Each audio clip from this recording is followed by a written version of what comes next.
Bonsoir à toutes et à tous, bienvenue dans Libre Ensemble, votre rendez-vous de la laïcité. Il sera question de neutralité dans notre émission ce soir. La neutralité, on en parle beaucoup ces dernières semaines, ces derniers mois, et spécifiquement la question qui fait débat, c'est celle du port des signes convictionnels par les agents du service public. Le port affiché des signes convictionnels nuit-il ou non à la neutralité des services et à la qualité de ces services? Les partis politiques se déchirent sur la question. Pour clarifier le débat et les enjeux autour de la neutralité qui dépassent bien largement cette question des signes convictionnels, il nous a paru intéressant de revenir ce soir sur ce concept, de le décrypter, de l'analyser et de voir ses implications dans différents domaines, que ce soit l'enseignement, les soins de santé ou l'administration. Libre Ensemble, Vinciane Colson, Jacques Nizan.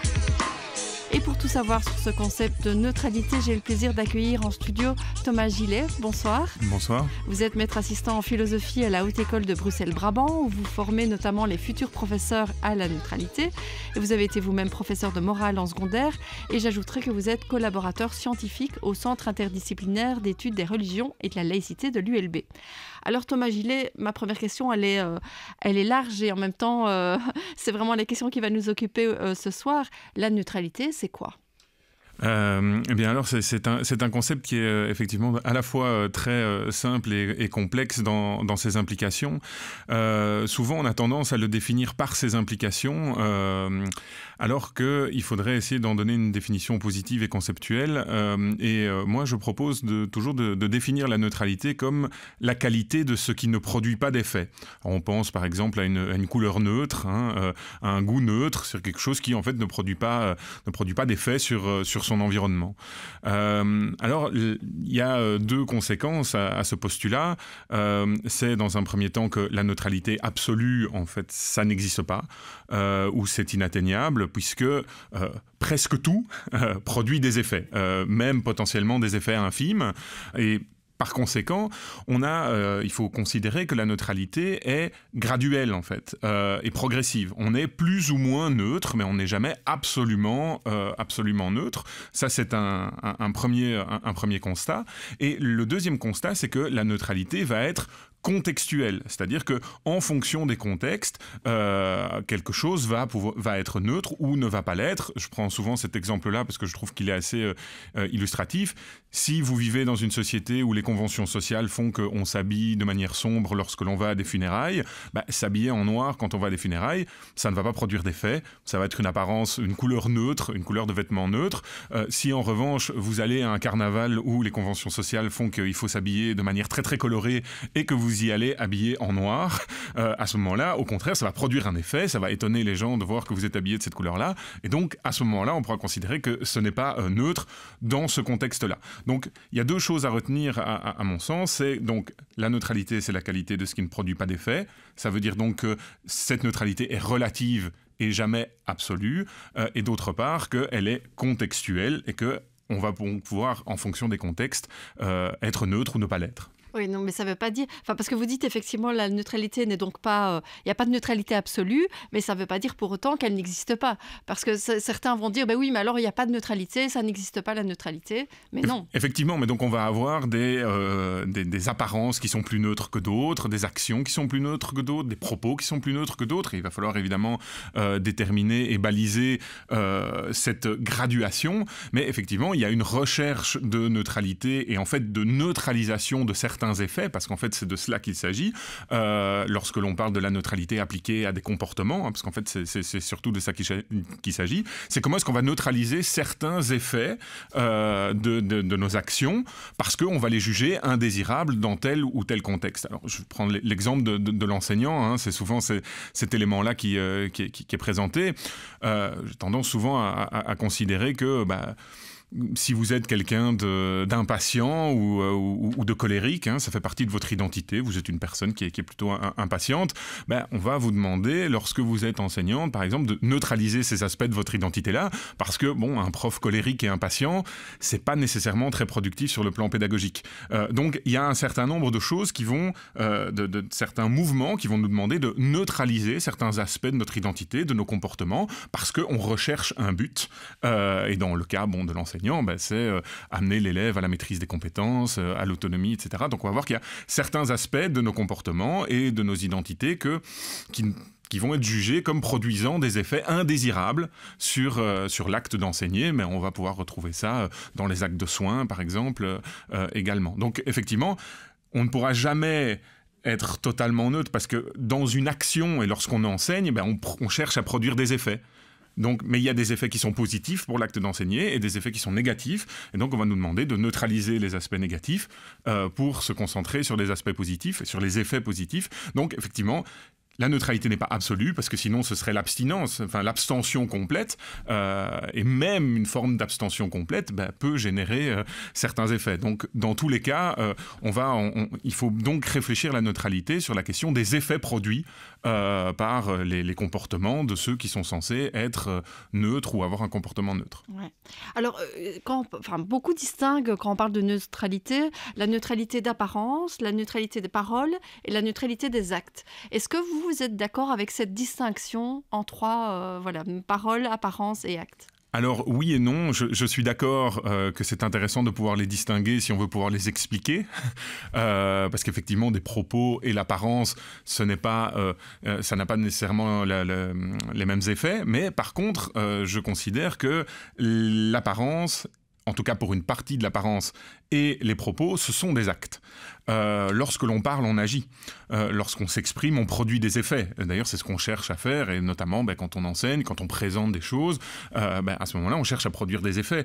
Donc, la parole, la prise de parole est un acte. C'est une action.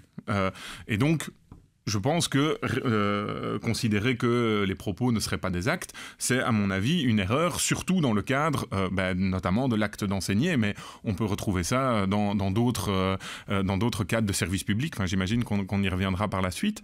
Sur la question de l'apparence, c'est une problématique, parce qu'évidemment on a entendu récemment certains qui considéraient que en fait la seule chose qui est importante, c'est la neutralité des actes, notamment des fonctionnaires, et que la neutralité d'apparence, ça n'existe pas et ça n'est pas important. Alors d'abord, dans un premier temps, je voudrais dire que si on considère que la neutralité d'apparence, ça n'existe pas, ça veut dire aussi que la neutralité des actes n'existe pas. Donc ça veut dire qu'on part du postulat que la neutralité n'existe pas, donc on n'a même plus besoin de la distinction, on jette la neutralité et on jette le bébé avec l'eau du bain. C'est ça, et on la fait disparaître. Qu'il ne faut plus besoin d'être neutre alors. Voilà. Or, si on part du principe que la neutralité c'est important dans le cadre du service public, la neutralité des actes, c'est une chose, mais les propos sont des actes, donc la neutralité des propos, c'est évidemment tout aussi important. Et en ce qui concerne l'apparence, c'est évidemment le point qui est très très fort discuté aujourd'hui dans le débat public. Et dans la question de l'administration publique en tout cas. Évidemment, sur le cadre des fonctionnaires, vous l'avez rappelé en introduction, sur le port des signes convictionnels pour des fonctionnaires. Alors, je voudrais d'abord commencer par un élément. Souvent, on a tendance à considérer, et c'est un discours qu'on entend souvent, que l'apparence, ça n'est pas important. Et que, en fait, l'apparence, on ne doit pas en tenir compte. Pour le dire, comme disent souvent mes étudiants, monsieur, on s'en fout de l'apparence, ça n'a pas d'importance. L'apparence, c'est quand même un élément important des conventions et des relations sociales. Parce qu'en fait, si on s'en foutait de l'apparence, personne n'aurait un problème à ce qu'on réintroduise l'uniforme partout. Si l'apparence c'est pas important, alors il n'y a pas de problème, on pourrait s'habiller tous de la même façon. Et le fait qu'il y ait une telle résistance au fait de porter des uniformes dans beaucoup de structures, ça montre qu'en fait notre apparence est liée à notre liberté et à notre liberté d'expression, et en fait à notre liberté de choisir comment est-ce qu'on a envie de se présenter au monde. C'est important. Je dis souvent ça en rigolant. Si vous invitez votre meilleur ami à votre mariage et qu'il vient le jour de votre mariage, mais qu'il est habillé en peignoir ou qu'il vient en pyjama, vous n'allez pas lui dire l'important c'était l'acte, c'était que tu sois là. Il risque d'y avoir un moment, mais en fait par ton apparence, il y a quelque chose. Tu me fais passer un message, tu produis un effet particulier pour un jour qui est très important pour moi et où les conventions sociales voudraient que on porte tous certains types de vêtements, qu'on se soit bien habillé, etc. Donc l'apparence, c'est important dans le cadre des relations sociales et c'est important pour l'individu par rapport à sa liberté de choisir comment est-ce qu'il a envie de se présenter au monde. Et je distingue deux grandes catégories d'éléments d'apparence. Il y a les éléments d'apparence qu'on ne choisit pas. Notre taille, par exemple, la couleur de nos yeux, notre couleur de peau. Ça, ce sont des données. Et en fait, celles-là, il faut les évacuer de l'équation. Elles ne rentrent pas dans le cadre de l'équation, puisque d'abord, l'individu n'y peut rien, et donc il n'est pas capable de le changer. D'un autre côté, si on prend le cadre potentiel de l'autorité et de l'influence que pourrait avoir notre apparence, quelqu'un comme moi qui suis plutôt grand, je ne peux pas pousser les autres à devenir grands, puisque ce n'est pas un choix. Donc, vous ne pouvez pas avoir un effet, vous ne pouvez pas en tout cas les inciter à devenir comme vous. Voilà, ça peut produire un effet, quelqu'un de grand, ça peut produire un effet, et ça produit un effet, c'est pour ça que de nouveau la neutralité n'est pas absolue, mais par contre je ne peux pas inciter ou influencer les gens par rapport au choix qu'eux pourraient faire par rapport à la question de la taille. Bon, donc les éléments d'apparence qui ne relèvent pas du choix des personnes, en fait on peut les évacuer de l'équation. En revanche, tout ce qui relève de nos choix, à partir de ce moment-là, ce sont des choix, c'est un exercice de la liberté. Et alors, la liberté de choisir son apparence, comme toutes les libertés, comme elles ont des effets potentiels sur les autres, elles peuvent être limitées. Alors, reste à définir évidemment dans quelle mesure est-ce qu'elles peuvent être limitées, mais le point principal, à mon sens, qu'il faut retenir de ça, c'est que, en fait, quand je fais le choix de m'habiller d'une certaine façon, en fait, c'est un acte. Je choisis de me présenter au monde de cette façon-là. C'est un acte. Et donc, l'apparence et la manière de choisir comment est-ce qu'on se présente au monde, c'est un acte. Et à partir de ce moment-là, je trouve que faire une distinction entre la neutralité d'apparence, la neutralité des propos et la neutralité des actes, pour considérer que certains sont possibles et d'autres sont impossibles, est, à mon sens, erroné. On peut moduler chacun de ces aspects, tant sur la question des propos, avoir des propos qui soient les plus objectifs possibles, présenter le pluralisme, ne pas manifester ses préférences, ça on peut le faire en restreignant la liberté des propos, mais aussi des actions, mais ces deux-là sont des actions. C'est la même chose pour l'apparence, on peut potentiellement limiter l'action que peut produire notre apparence et nos choix d'apparence par rapport à ça. Alors, revenons peut-être au cours que vous donnez à vos étudiants, donc des étudiants qui sont des futurs professeurs. Pourquoi, en fait, c'est important d'enseigner à ces futurs enseignants la neutralité ? Alors d'abord, il y a un point par rapport à la neutralité sur lequel j'insiste toujours, c'est de leur expliquer, en fait, il ne s'agit pas de vous. Vous allez remplir une fonction, qui est une fonction de service public, et qui est donc au service du public et au service des usagers. Et dans le cas de l'enseignement, ce qui est au cœur de notre travail d'enseignant, ce sont les élèves. Et la question, c'est les élèves, ce que l'on recherche, c'est la plus grande autonomie possible des élèves, c'est de les amener à être libres, indépendants, critiques, solidaires, compétents dans les différentes matières. Mais on doit les amener, en fait, vers plus d'autonomie dans la capacité de faire leurs propres choix, des choix éclairés par rapport à toute la diversité des options qui s'offrent à eux. Et donc, nous ne sommes pas là, en tant qu'individus, pour les influencer à choisir l'une ou l'autre option qu'on trouverait préférentielle, qu'on trouve préférable, qui sont propres à nos convictions. Et on a parfaitement le droit, en tant qu'enseignant, et c'est même souhaitable, d'être un citoyen engagé, avec ses idées, et de ne pas être quelqu'un qui n'en a pas. Mais par contre, on doit neutraliser ces aspects-là de notre identité, qu'elle soit citoyenne, militante, dans le cadre de nos fonctions, parce que dans le cadre de nos fonctions, ce qui importe, c'est l'autonomie de nos élèves. Donc c'est vraiment arriver à changer la perspective du prof, c'est-à-dire, puisque c'est l'apprentissage des élèves qui est important, alors oui, on peut le mettre sur le plan des compétences disciplinaires, c'est une chose, et puis dans les compétences disciplinaires en termes de citoyenneté, de démocratie, d'autonomie et de liberté de choix, la neutralité va prendre une place extrêmement importante en évitant que les enseignants, qui ont une certaine autorité, et qu'elle soit symbolique ou non, ne puissent effectivement imposer de manière subtile ou vraiment explicite leur manière de concevoir le monde. L'idée n'est pas de remplacer ou d'imposer sa manière de voir le monde aux élèves, mais de les ouvrir à un maximum de pluralisme, d'essayer de présenter les faits de la manière la plus objective possible pour que les élèves puissent petit à petit et graduellement faire leurs propres choix et se positionner par rapport à ces questions-là. Donc il ne s'agit pas de nous en tant que profs, mais il s'agit vraiment de l'autonomie de nos élèves. Et c'est pour ça qu'on nous demande de neutraliser certains aspects de notre identité, et c'est la fonction qui veut ça. Oui, et j'imagine en plus que par moment, cette neutralité peut être un outil qui a des vertus. Alors, j'essaye d'expliquer ma question, mais par exemple, aujourd'hui, dans des classes, on sait qu'il peut y avoir des débats parfois un peu tendus sur des sujets d'actualité. Alors, prenons le conflit israélo-palestinien, sujet éminemment complexe et d'actualité. J'imagine que pour un professeur à qui des élèves diraient « Mais vous, quel est votre avis, monsieur, madame, sur ce conflit ?»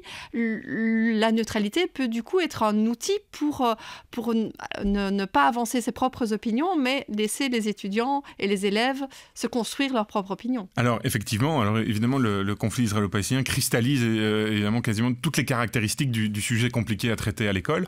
Le décret neutralité précise d'ailleurs que sur les sujets qui divisent l'opinion publique, l'enseignant doit s'abstenir absolument de prendre une position. Moi j'ai tendance à considérer effectivement que la neutralité, effectivement, elle va à la fois elle va permettre de mettre un cadre apaisé, parce que la personne qui a l'autorité ou qui incarnerait l'autorité en classe, ça lui permet de se mettre à distance par rapport aux opinions. Non pas par lâcheté, parce qu'il n'aurait pas d'opinion, mais bien parce que ce qui est important, c'est de permettre aux élèves de se construire leur opinion sans être influencés par l'autorité que peut incarner l'enseignant.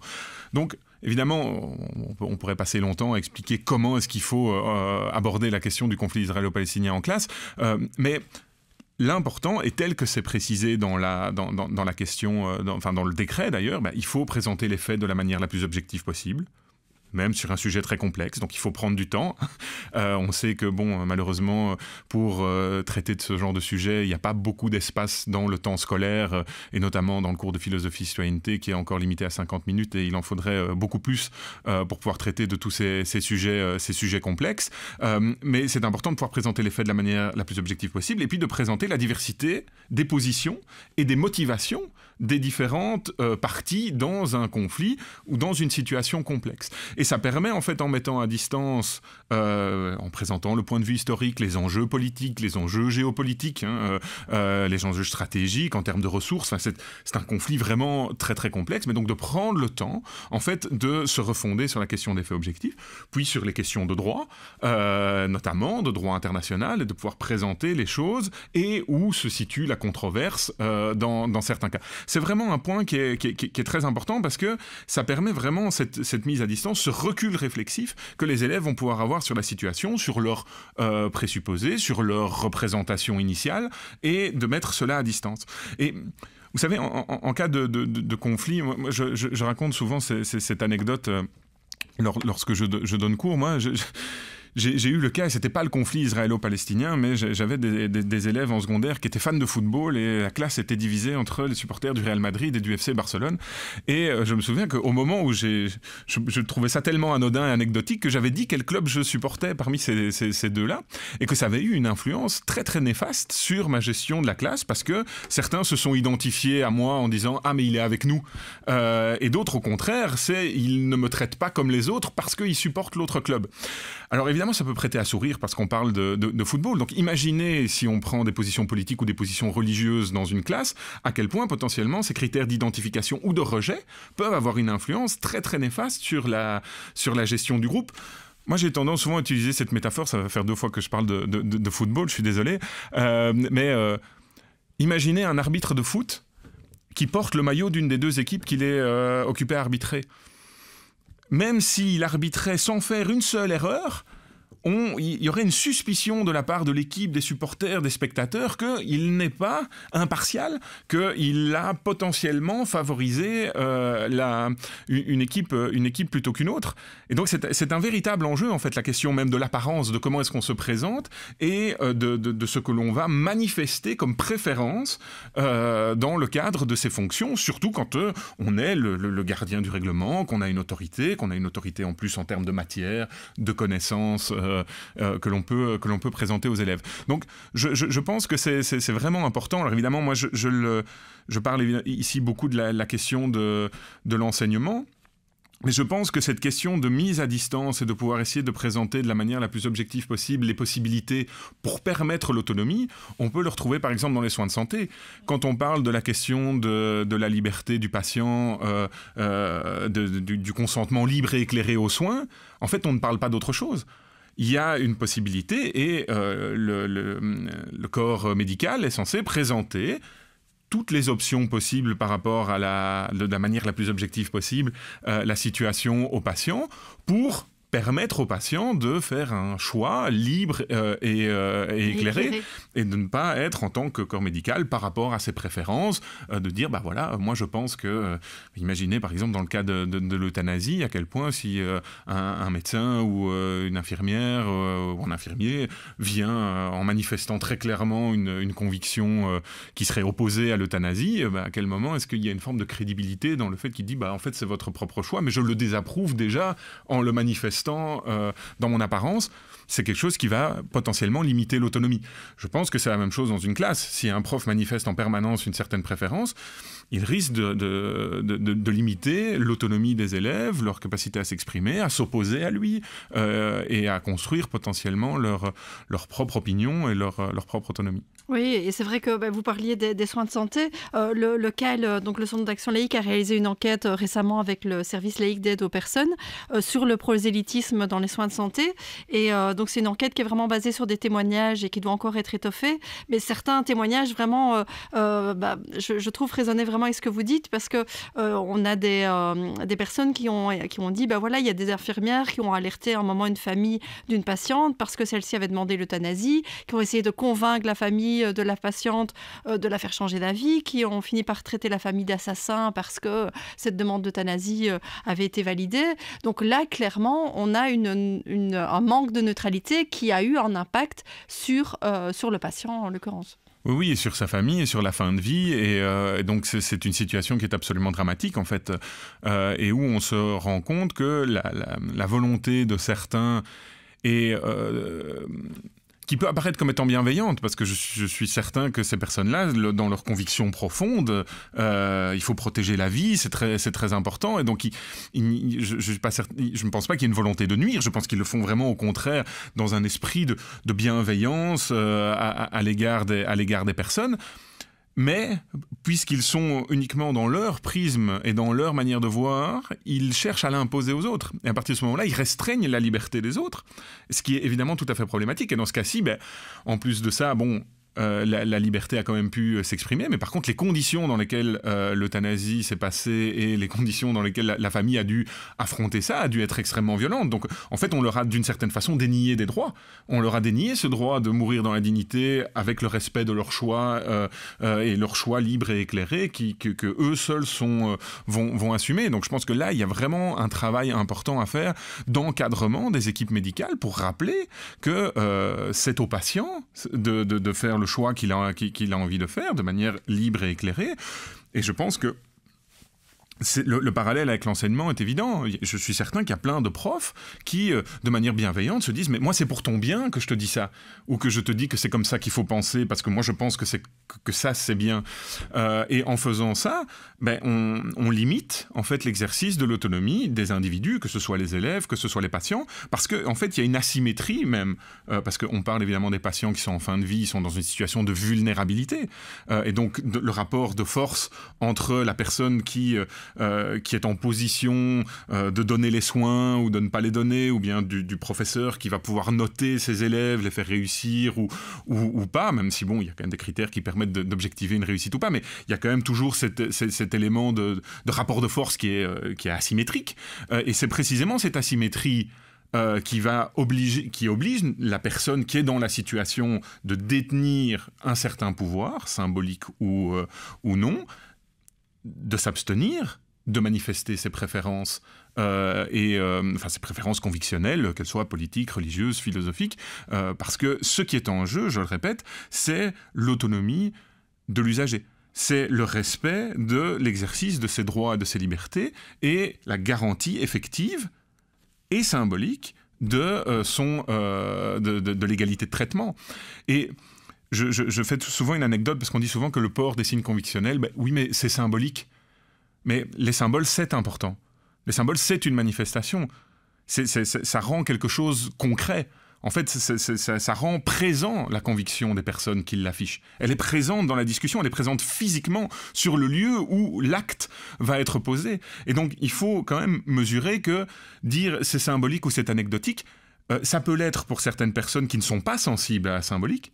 Ça peut, par contre, pour des personnes qui sont sensibles à la symbolique, être violent, être un marqueur et un message très très fort, un acte posé très très fort, et à partir de ce moment-là, pour éviter justement qu'il y ait cette inégalité potentielle de traitement entre les usagers, on s'abstient de manifester ses convictions, que ce soit par ses propos ou son apparence. Son apparence. Est-ce que, dans l'enseignement, on a donc ce décret neutralité avec cette formation obligatoire de 20 heures pour les futurs professeurs de l'enseignement officiel. Est-ce qu'on pourrait s'inspirer de ce décret neutralité dans d'autres secteurs dont on a parlé aujourd'hui, les soins de santé et l'administration ? Oui, je pense. Je pense que le décret neutralité pour l'enseignement est bien pensé, il est bien écrit. Il pourrait être réévalué à l'aune de notre époque, mais en tout cas, les balises sont quand même suffisamment claires sur ce qui est attendu des enseignants. Je pense par contre qu'on pourrait effectivement... il faudrait l'appliquer évidemment aux spécificités des soins de santé ou de l'administration ou de la justice ou de la police, enfin je veux dire, ou des services publics de manière générale, chaque service public ayant des spécificités qui lui sont propres, mais on pourrait décliner ça. Il y a une base qui existe pour l'enseignement et on pourrait la décliner dans d'autres secteurs. Je pense que ce qui est essentiel, c'est la formation. Je pense que former est un élément essentiel du travail. Et expliquer.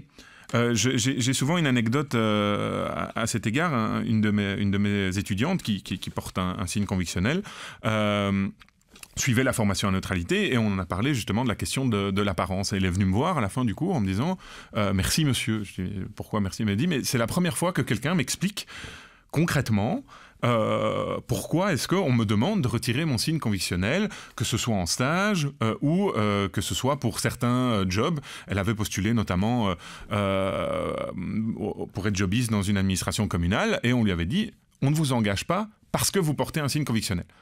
Et c'est catastrophique. Parce qu'en fait, on explique à la personne que c'est à cause de ses convictions, du fait de porter une conviction, qu'elle n'est pas engagée. Ce qui évidemment est inacceptable. Mais si on explique que la fonction demande ça pour telle et telle et telle et telle raison, et qu'à partir de ce moment-là, si la personne est engagée, on lui demandera dans le cadre de ses fonctions de ne pas manifester ses préférences, on est dans quelque chose de totalement différent. Donc je pense que la formation de l'ensemble des fonctionnaires qui sont soumis à la neutralité, puisque l'État belge est neutre, donc ses administrations et les fonctionnaires qui rendent les services doivent l'être, je pense que la formation c'est essentiel. Je pense qu'il est important aussi que dans les administrations, il y ait des personnes référentes sur ces questions-là, qui soient spécifiquement formées, vers lesquelles on puisse aller quand il y a une question, parce que la neutralité reste un sujet complexe et donc ces manifestations vont être potentiellement complexes. Donc c'est important de pouvoir avoir ces référents-là. Chez nous, c'est assez simple. Dès qu'il y a une question qui est liée à la neutralité, on va vers les professeurs qui sont en charge de la formation à la neutralité pour pouvoir en discuter, pour voir comment est-ce qu'il faudrait réagir dans telle ou telle situation. Ça n'existe pas pour les soins de santé, ça n'existe pas dans les administrations, alors que l'élément de formation, d'explication est en fait essentiel pour que le concept soit bien compris et qu'en fait on voit l'utilité sociale qui, je le répète, est la garantie des libertés, des droits, de l'exercice des droits et des libertés et l'égalité de traitement pour tous les citoyens. Ouais, c'est ça qui est en jeu. Parce que neutralité veut pour autant dire impartialité ? Mais c'est l'objectif, c'est ça qu'on recherche. En fait, c'est dans un cadre particulier, ne pas manifester une préférence qui pourrait susciter un sentiment d'inégalité ou une inégalité réelle dans le traitement des usagers du service public et donc des citoyens. C'est vraiment cet élément-là, garantir cette autonomie-là. Et donc, les fonctions nécessitent de limiter, effectivement, d'une certaine façon, les libertés des fonctionnaires. C'est la fonction. Après, le fonctionnaire est un citoyen ou une citoyenne qui a tous ses droits dans la société civile et ça, on ne remet évidemment pas du tout en question. Merci beaucoup Thomas Gillet. J'ai l'impression qu'effectivement, des explications très claires et comme vous le dites, c'est à force d'expliquer et de revenir sur ces concepts que les choses peuvent être aussi mieux comprises et mieux acceptées éventuellement. Merci beaucoup Thomas Gillet. Je rappelle que vous êtes maître assistant en philosophie à la Haute École de Bruxelles-Brabant où vous formez donc notamment les futurs professeurs à la neutralité. Merci à vous de nous avoir suivis et une belle soirée à tous.